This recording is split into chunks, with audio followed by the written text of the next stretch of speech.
Three, two, one.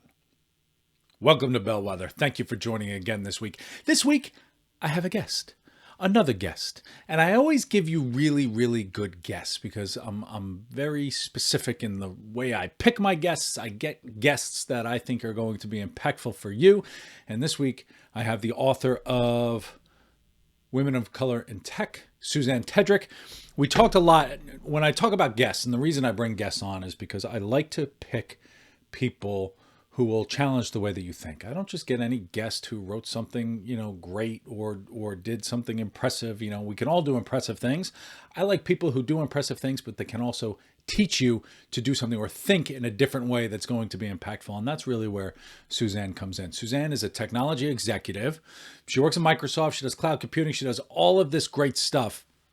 But she wrote this book, Women of Color in Tech, as a guidebook for people looking to mentor the next generation of technology innovators, is what she says here. So how to inspire, how to mentor. And my first question for her in this interview, which you'll hear in a minute, is this book written? I mean, it's really a guidebook for anybody who wants to get into technology. It's not just for women of color. It's really, I got a lot out of this book. I'm not a woman of color, as you could probably gather, but it's really just a blueprint on how technology isn't just an industry. It really permeates everything that we're working in. And my first question for her is not just, did you write this just for that next generation? Or did you also write it for the people who are leading these organizations on how to lay the proper foundation to make people successful? We know from a business perspective, diverse ideas, diverse perspectives give better ROI, give better revenue to the bottom line. When we take a look at those companies who have the diverse perspectives in leadership and throughout the organization, those companies do better for their shareholders, for their clients, for their people, for everybody. So the idea of diversity, the idea of inclusion, the idea of equity is valid, extremely valid. We know this. I mean, step number one is to give that idea validity. But now how do you actually make that real? And making that real is the really hard part, and it's the really difficult part. So we have just we have a great conversation talking about vulnerability and how do you get people coming up into an organization to meet the high expectations of what they need to do, and how do you get leadership to bring the organization to meet them halfway so that you can have just this really impactful change of culture and driving just the culture and organization that would make everybody successful. So if you didn't see this live, for those of you who follow me in all of my wonderful places, Twitter, Facebook, LinkedIn, YouTube, all the places, Clubhouse, I guess I might even be on there somewhere. We do some of these things live. So follow us. You can hear it live when we do it, but I also, if it's a really good interview, I'll repurpose it and put it into the podcast so it can live in infamy and be beneficial to people beyond just that live moment. And Susanne is someone who's going to live beyond just that live moment, because Susanne's ideas are besides brilliant, they're really impactful and they're really important. And that's what I really like and love about Susanne, is that she took the time to write the book. She took the time to recognize what she wished she had. And she's now taking the time to educate and push people to be. We all can be pushed to be better. Legitimately, we could be pushed to be better. And with sincerity, I say that this is one of those topics that we can all be better and we can all continually improve. So get the book, Women of Color in Tech. You are going to love Susanne. I'm going to turn it over to that interview now. Listen to Susanne, recognize that she has just great ideas and what it means to advocate and what it means to really be supportive of other people in making sure that our companies and our cultures are what we expect from great companies and cultures. So with that, I'll turn it over. Thank you as always for paying attention and listening, and I look forward to seeing you out there soon. Thanks. Hello, welcome to Bellwether. We are live today, as I love to do, with really interesting guests. Today, we are here with Susanne Tedrick, author of Women of Color in Tech. Amazing book. I want to talk a lot about the book, a lot about the impact on technology, a lot of all the stuff that she typically does. The reason I wanted to have Susanne on here is because I like having really interesting people who are thinking really interesting ways and doing really interesting things. So if you listen to some of my previous interviews, we just had Scott from Watchistry, who was talking about his French Navy watches, but finding passion and finding those trends and all the things that we always talk about, but we don't have something real and tangible and all of that. Susanne has something extremely real and tangible, and that's kind of one of my big criteria for my guests is who's got something real and tangible that we can all learn from. And this is going to be a fantastic time for you today. So Susanne, thank you for joining. Thank you so much. Please tell everyone about you, what you do, and everything else. Awesome. Jim, thank you. It's a pleasure to be here. So I am the author of Women of Color in Tech for Wiley. It is a book that is meant to inform and inspire women of color to pursue tech careers. It's really meant, as you said, to be tangible, actionable advice on, well, where do I belong in the tech industry? What do tech industry careers look like beyond those that are very software engineering or coding based? And how do I position myself? What are the experiences I need, the skills I need, the people that I need to be reaching out to? And it then really talks about some of the unique challenges that women of color have been facing in the industry. So what we've noticed in the last couple of years that while there has been an uptick in women of color getting into tech professions, for a while there was a negative migration where they were coming in, but they were leaving. And so the book talks about those specific challenges as to why that's happening. And we talk about bias, microaggressions. But sometimes it's also just making sure that you have inclusive environments or making sure that you're addressing your mental health. So it's really meant to be a solid resource for anyone who might be coming right out of school looking for a career, or like myself, where you've thought about a career, you've done other things, but now's the time to go into tech. And I'm also fortunate to be working at Microsoft as a cloud infrastructure specialist, talking a lot about how companies can transform their existing IT leveraging cloud.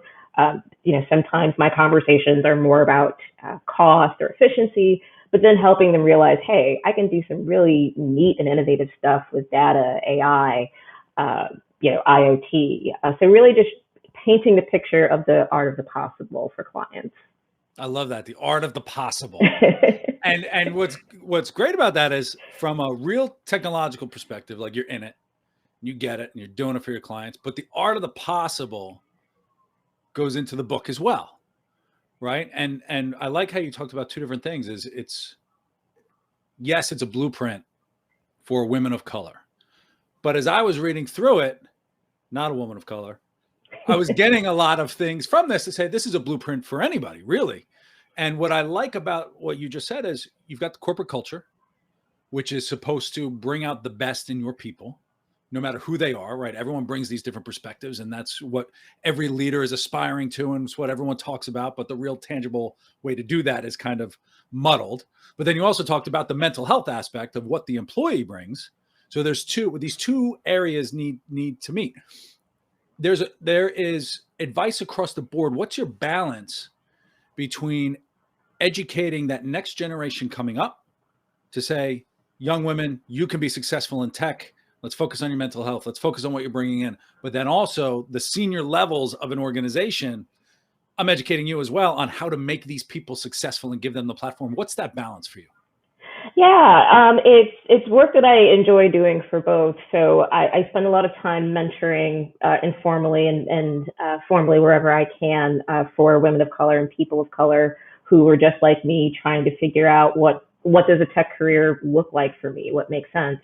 But there is that part that has to happen at the corporate level or the community level about how do we make sure that the support systems are there to support these people coming in through the pipeline and that they feel like they can bring all of themselves to work and thrive and be successful. One of the organizations that I'm aligned with is CompTIA, which is an IT professional organization. And specifically, I work on their executive council for attracting tech talent and diversity. And so we do talk to our corporate members about not only do you have to think about where you recruit people, that's part of the conversation. But you have to think about, how are you going about recruiting? Are you making inclusive job descriptions? Are you, thinking about how are you developing their skills? And then the actual environment itself. What are you doing to create an environment that people feel, good? And so it's kind of like you have to kind of do both at the same time, because as I've mentioned to many people, women of color can't do it alone. It's a societal, community issue that we all have to work together to, address. So this is heavy, especially for tech companies, but I hear this from clients beyond tech is, and we'll stick with tech, is, as an industry, it's had its problems with diversity, which we know, right? And not just from a women of color, but male, female diversity. And, across the board, you hear these stories of just saying, this is not an environment that's designed to make people particularly successful.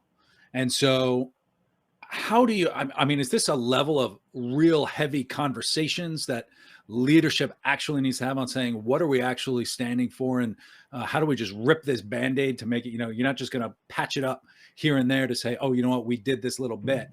How much of a commitment is this? Is this going to fundamentally change the way that leaders are thinking about their organizations? Yeah, I think you hit on something I think is very important for tech leaders to understand, is that these are not easy discussions, and there aren't any hard right answers. They require everyone to be critically thinking about their approaches in the past and whether or not that's actually serving them in the present and in the future. One of the topics I talk a lot about is allyship. Someone who is consistently helping marginalized communities. But the thing that I always emphasize about allyship is that it is not easy. You will make mistakes, and it is hard. But if we're trying to have the transformative change happen, if we're trying to move this needle, we have to do it. And there's really no getting around that. And I think tech leaders know that this is the case.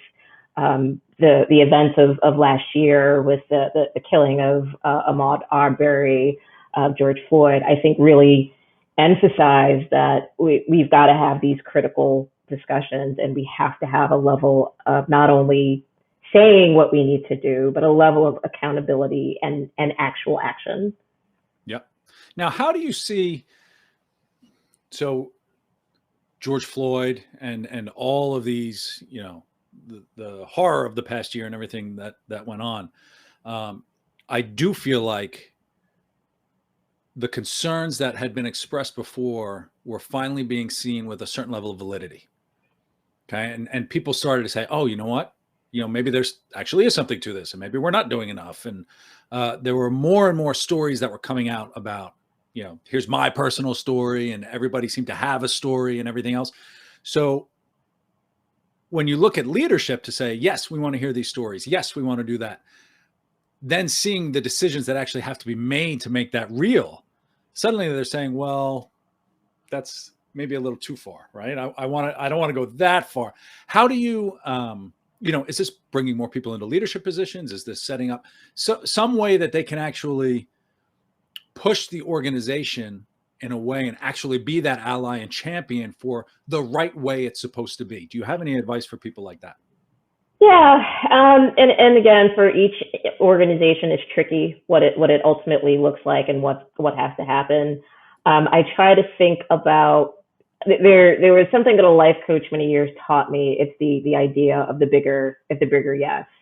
If I'm saying yes to one thing, I'm saying no to another. So if I'm saying no to making these drastic changes or having these difficult dialogues, I'm ultimately saying yes to something else that, and I might need to examine, is that really what I want to kind of put forward.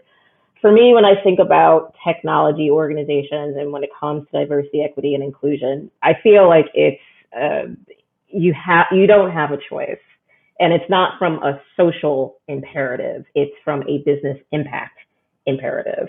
When we talk about innovation, when we talk about user experiences, things of that, it pays both from a philosophical and a dollars and cents perspective, to have diverse voices at the table, working through making these products, working through providing these services, versus having an homogenous group, kind of dictating this is what's going to happen. You leave so many opportunities on the table to reach new clients. You leave so many opportunities for, innovative new products. I mean, it's almost like shooting yourself in the foot, to be frank, Right. It is. And the studies show, the more diverse organization that you have, the better impact it has on your bottom line, right? And you could see, comparing different industries and different companies within those industries, taking a look at the diversity on the board or diversity in leadership teams. Those with more diverse leadership teams tend to have better profitability. So it's actually good for business. Yeah. But and you hit a good point there, is as companies are trying to keep up, the industry is changing extremely quickly. Everything is happening so quickly.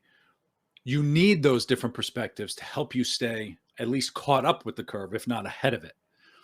What can organizations do? Tell me more about the different perspectives that people can bring to help drive that organization. How do you drive this innovative type of culture to say, you're seeing something that I'm not, and how do I create a pathway of communication within the organization so that we can actually get the info we need? Yeah, so I think what's been helpful is the creation of business resource and employee resource groups where, depending on the affinity, race, culture, or, sexual orientation, I think those provide not only a means for support for those communities, but I think it really provides visibility to the larger organization of like, these are probably things you haven't thought about, for whatever reasons, but maybe you might want to consider thinking about this a little bit more deeply. So those are sources of, competitive strengths that I think that if companies aren't already leveraging those, I think that they should think about that more deeply. If organizations don't have those, I would consider, hey, maybe it might be time to start having those discussions about how to do that. And I know that for the second part of it may be because, having that lack of diversity to begin with, like, okay, I don't even know where to start, how to have that conversation. And there are so many organizations that will help you to have that conversation, get that education, to make those necessary, connections, those gaps of knowledge or people. And it's important to leverage those organizations as well in your journey if you're not at that place where you have employee resource groups.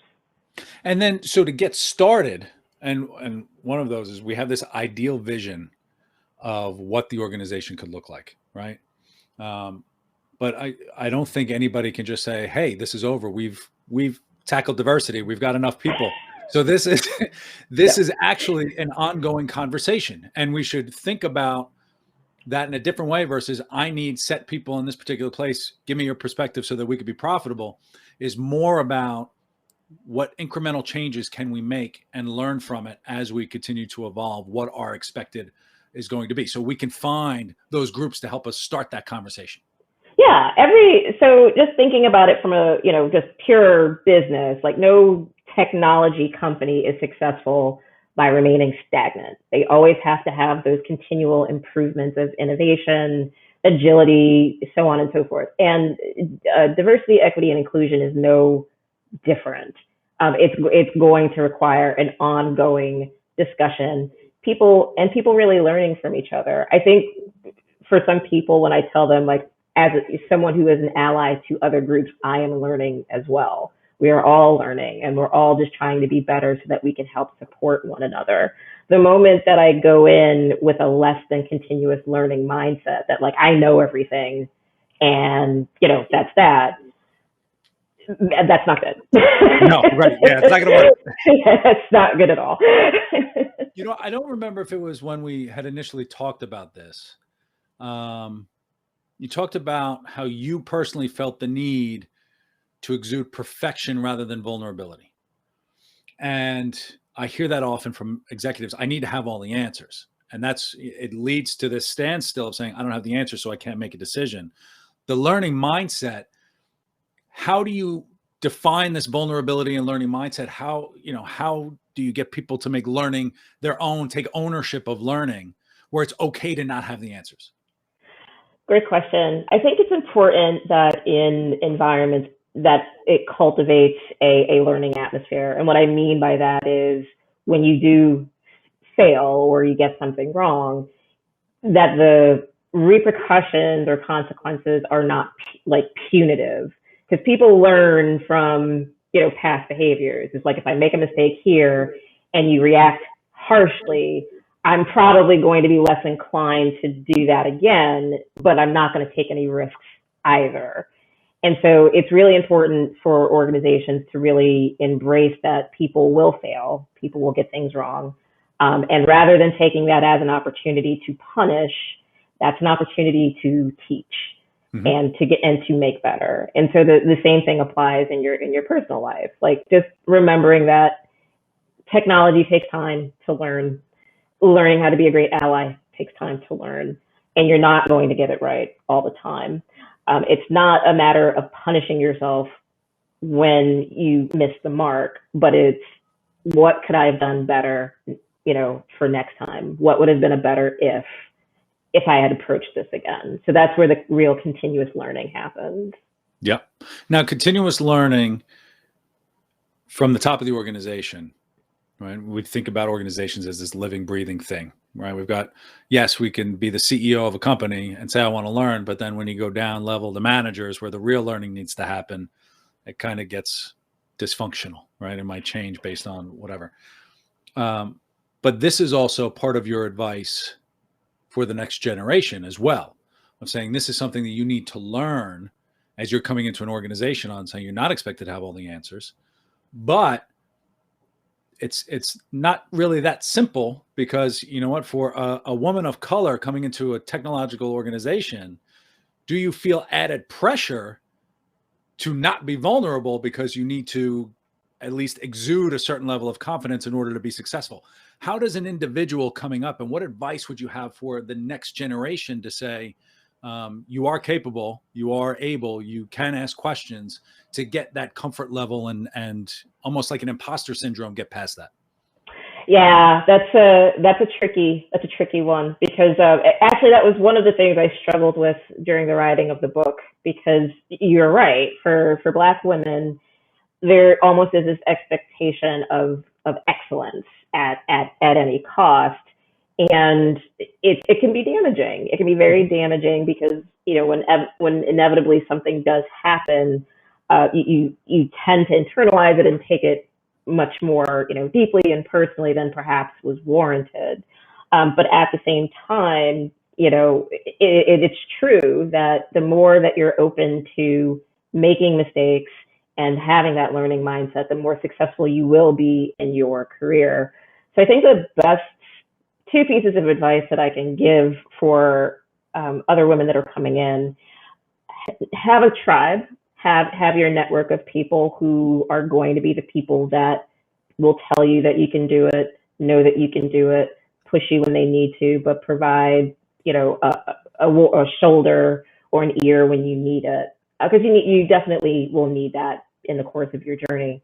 But it's also important to be selective about the places that you work at. And so I'm very much an advocate of, I'm interviewing you just as much as you're interviewing me. Mm-hmm. And you can, then there's things that you can kind of tell, about a company's culture during the recruiting process, during, your own initial research, or talking to other people, whether or not this is going to be an environment that is going to be supportive of that continuous learning mindset and is going to support you. The moment that you feel otherwise, I would say take that as a sign. I mean, just thinking about my own career, I got plenty of signs. In fact, I think some of them just hit me like in the head, and I was just like, nothing. I won't go into the details on that, because it's like, trust your gut. Yes. So trusting your gut is easy, and it's not. It's not. Yeah. Right. I mean, it's I still need a job. I got to pay bills, but there's also kind of, is this the right environment for me? besides getting into an organization, so let's say you get into an organization and ideally it's a great organization that's supportive and everything else. How do you raise your visibility in the right way? Do you have to be really strategic in the way that you're thinking about, especially, with the pandemic and you're virtual and everything? How do you commit to raising your visibility in an organization? I don't want to say in the right way because that just doesn't sound, but in a way that's most impactful for you. Do you have any advice on that? Yeah, well, I mean, it is a little bit of strategy because you do have to understand the organization to some extent because you may have a vision and a plan, but if you don't have a good pulse on the organization, how things are done, the people that you need to know, your strategy may or may not actually serve you well. So I do think it's important to, understand not only the culture, but the goals of the organization, the goals of the people, understanding leadership and understanding how you, fit in and how you add value. Then there's the larger conversation of, well, where do you want your career to go? And you want to be thinking, maybe a position or two positions out about what that longer term plan is. And then thinking about, well, what are the skills and experiences I need to kind of augment to get to that point? And then having, a discussion with not only your manager, but your mentors and your sponsors about what you're thinking about so that they can kind of course correct if they need to, or, provide additional resources or perspectives that will help you on your journey. And I like that you actually have to dictate it. Right? Yes. Because other people can't do it for you. Even though plenty of people have opinions on what you can do, they're not the ones who can actually dictate what your next role is. You actually have to voice that for whatever group it is that's going to be your support system. Yeah, that was a really hard lesson for me to learn. Because I was under this impression like, I'm awesome. Everyone says I'm awesome. Therefore, things should just come to me. And trial and error finally taught me that's not how this works. Right. And I sum it up with a piece of advice I got from one of my best friends, Sam. She's like, the closed mouth doesn't get fed. I'm like, yeah, you're right. I like that thing. Right. How about, so this is good. So we've got, from an organizational perspective, you need your committee. Right. And this committee needs to be diverse to say, is this the actual culture we want to do in order to get the best out of our people? So leadership needs to focus on it, both from a corporate, but also an individual saying, what are you doing as a leader to say, am I promoting the right things within my organization? For people coming up into the organization, you also need a committee to help you. It's almost, I like to call it your personal board of advisors, but how do you do it? Say, look, I'm struggling with this, or, am I doing this? And I need some coaching or mentoring or whatever it is to say, this is where I actually want to go. How do I articulate what my next kind of role is? And people can help you with that.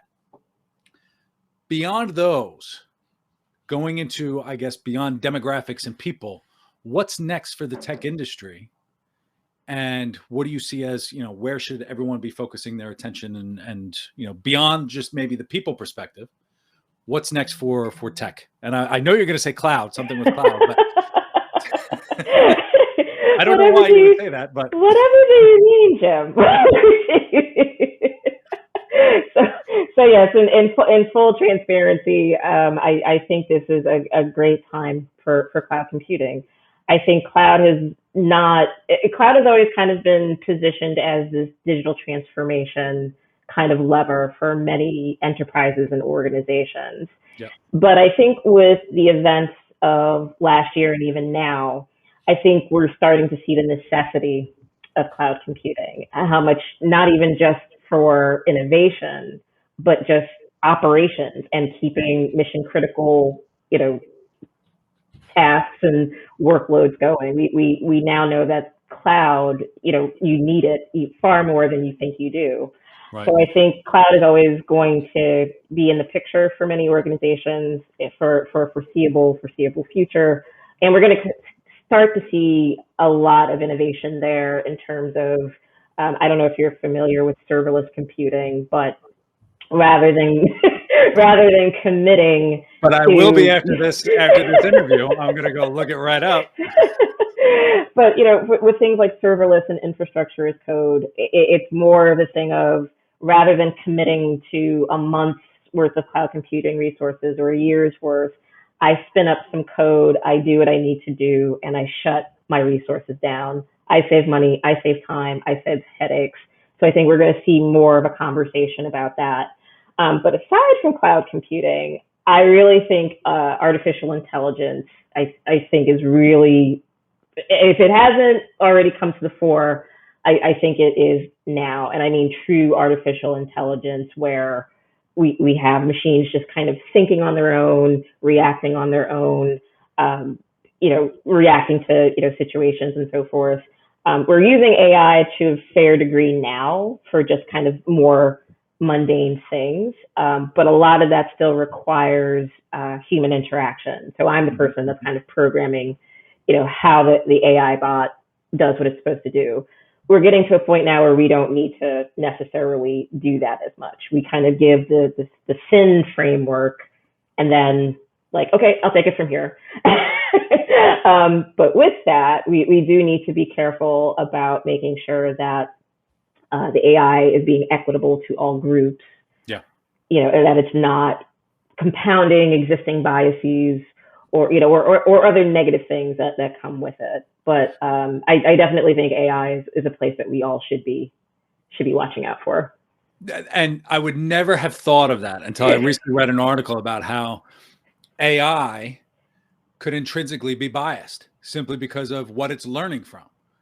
And it's which blew my mind. Like, I would never have thought of, you think about robots just figuring everything out and doing, but it's still impacted so much by human behavior and what exists today that we don't even, it's just an assumption, right? You don't even think about it, but it just exists. That's not actually equitable for everybody, that AI is learning.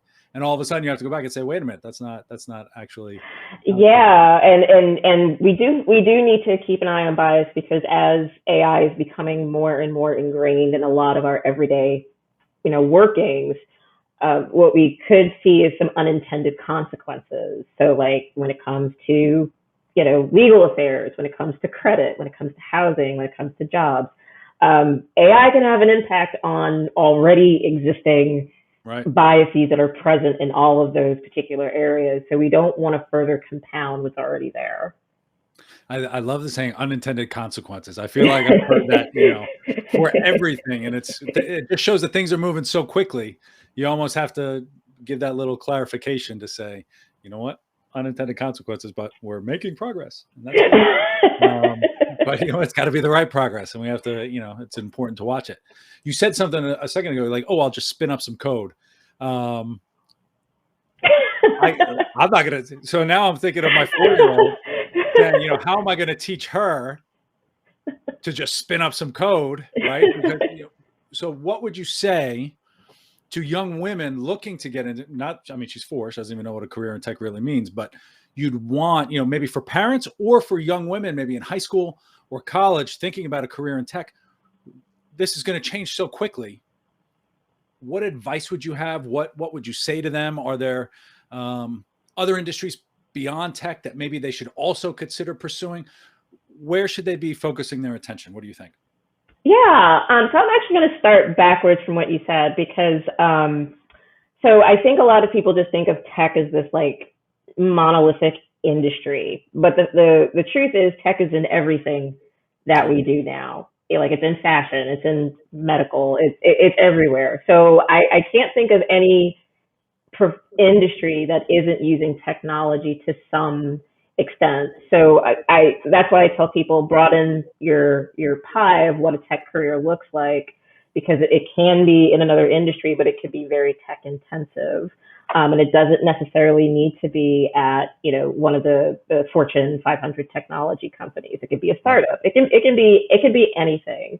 The important thing is just really thinking about where your passions are, like what excites you, what motivates you, and thinking about the ways that you would like to apply technology. So for like myself, I love being able to, think about, professional sports teams and, games and everything, and how you can apply cloud to a lot of the things that they're doing. I think that's awesome, but it doesn't necessarily mean that I have to be a complete techie. Like I have to work at, this company in order to be in tech. So I think that's important. For parents, aligning to STEM education programs early and often, I think are very helpful. So one of the nonprofits that I did volunteer work for in the past was Black Girls Code, and they do a lot of training and resources and other support for girls that are between the ages of 7 and 17 to learn about different types of technology careers. And there are so many intervention programs, and it can start as early as in grade school. So my advice to parents: you don't have to feel like you're alone in that respect, because there are tons and tons of organizations that will augment some of the learning that you're getting in schools. Or for that matter, if you happen to be in what's called a STEM desert, where there isn't really rigorous STEM training, there are a lot of outside professional programs that would be able to assist you. I think you said it. I wrote it down the last time we talked. In order, at the heart of being a technologist, you have to be technical, but you don't get technical until you learn how to be technical. And that's, for you to say something like, I think it's interesting to take cloud computing and what it could mean for sports teams. When you speak to someone about, you're going to get a career doing something with technology, you don't necessarily think of, those creative ways to leverage technology to do really interesting things. And I think that's the really exciting part about it. It's not just sitting behind a computer typing code. It's about actually solving and creating new ideas and a lot of creation. And it's really almost artistic to a point where you can build something that has never been built before, which I think is pretty cool. Exactly. There's just so much diversity in terms of what you can do in tech, in terms of, you're the person building it, or you're the person that is building the interface for it, or you're the person selling it, or telling the business, hey, if you want to be great, at innovation for the next 5 years, you may want to consider this. There's so many ways that you can do it. But to your point, there is that kind of technical education foundation that has to happen. So just understanding what computer networking is, understanding databases, like having that fundamental knowledge will at least unlock a number of different opportunities for you where you can start doing all the fun, creative stuff. Yep. Perfect. So what's next for you? How do people find you? And I also have to ask you to make a book recommendation. I don't know if it's going to be this one, but I will let you make a book recommendation. I'll make the Women of Color in Tech book recommendation. Well, thank you, because I was like, I might be a little biased there. So lots of great things on my agenda for the next couple of weeks in terms of speaking engagements. I'm really happy to be doing my first 2 keynote speeches for 2 different organizations. And I'll also be speaking at the New York Public Library on November 1st, which is something very near and dear to me, having been a person that grew up in New York and spending misspent youth in libraries. Really, wonderful to see that. But for folks that want to keep up with me, I'm on LinkedIn and Twitter. I also have a website, SusanneTedrick.com. Perfect. And my book recommendation. If people haven't had the opportunity to read the memo by Minda Harts, totally recommend. Really talking about how women can ask for a seat at the table in their businesses and advance their careers. So highly recommend it. Perfect. The memo. But don't read the memo until you read Women of Color in Tech. That's the first one. Susanne, this is fantastic. There's so much to learn from so many different levels, right? Top of the organization, how to make your organization and culture a welcoming place that will take the best and make the best out of all those people coming up, getting those diverse points of views and different perspectives and everything that's really going to drive, aside from being just the right thing to do, it drives good bottom line revenue and profitability and everything else. And it helps you stay advanced to whatever changes are coming. For those looking to get into a new organization or looking to get into a new industry or especially in technology, you have to do the work as well. And it's very similar, but different advice on that front. So all of this, I got a lot out of this book, Women of Color in Tech, simply because it gets you, if you internalize it and you think about what does this actually mean, and it's bigger than just that one particular area. It's a really really tangible blueprint, like it says on here, inspiring and mentoring the next generation of technology innovators. So it's fantastic. So Susanne, thank you so much for joining us today. I appreciate it. Much success to you. I can't wait to see this New York Public Library thing, because that's fantastic. And everybody else, thank you so much for joining. As always, bellwetherhub.com has all the podcasts and all the information that you could possibly need. So join us, bellwetherhub.com. Thank you for listening, and I'll talk to everyone out there soon. Thanks. Take care.